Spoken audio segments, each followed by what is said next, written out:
Governor, you appointed her as a United States Senator. You have a huge black population that are looking for answers on why she used that kind of language. And you have worked to try to make it known that Mississippi no longer has that past. When you're hearing her say, I put out a statement yesterday, and that's all I have to say about it. What do you say? She's certainly addressing the fact that she has put out a statement. I can tell you all of us in public life have said things on occasion that we could have phrased better.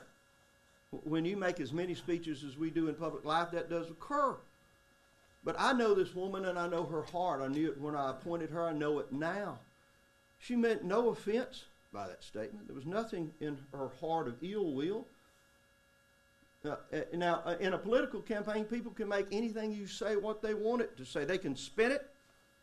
They can go on social media and accuse you of all sorts of things.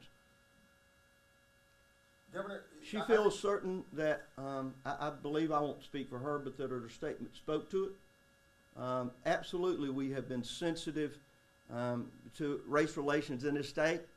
I brought the President of the United States here to open the Civil Rights Museum. And African-American leadership that would fail to even come to the event because the President of the United States was there. Today I talked about the genocide of over 20 million African-American children.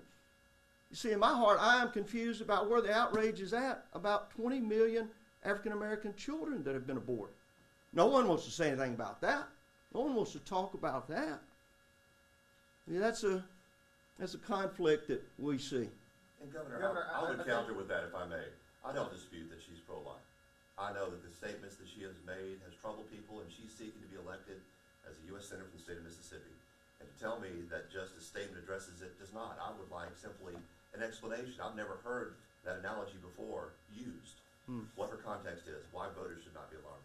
That's all I want to hear and want to know. Governor, I want to add to that also. You know, the statement. You want to add to his statement? Well, I want to ask the question in conjunction with what he's saying. That, you know, I think that at the heart of the matter is that in the statement that was released yesterday, there was at least not an acknowledgement of the fact that a lot of folks' feelings were hurt by exactly what she said.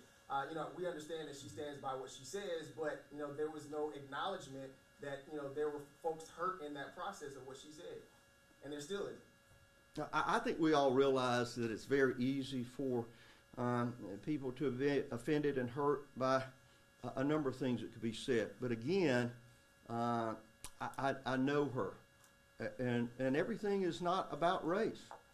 And so we are going to work hard and work as we move forward. We've made a lot of progress in the state of Mississippi. More things need to be done. But remember, we're in the middle of a political campaign. And those that oppose Cindy Hyde-Smith will take advantage of this. You might want to ask yourself, where did the video come from? I'm not blaming the person that took it, but this was clearly designed for a political purpose. Governor, campaign aside, she's a sitting United States Senator. I think that we're looking for an explanation or some context from either of you about the fact that in the statement it said it should not be taken with a negative connotation. Perhaps we're just looking for an explanation of how it could have a positive connotation in any type of public hanging. I'm not going to try to relive the statement. I can tell you there was no ill will in her heart. There never has been, never will be. And that today she is, as we are, proud of being endorsed by the National Right to Life so that we can stop the genocide of babies across America. That's a strong message to us that overwhelms so much of the political rhetoric that's going on today.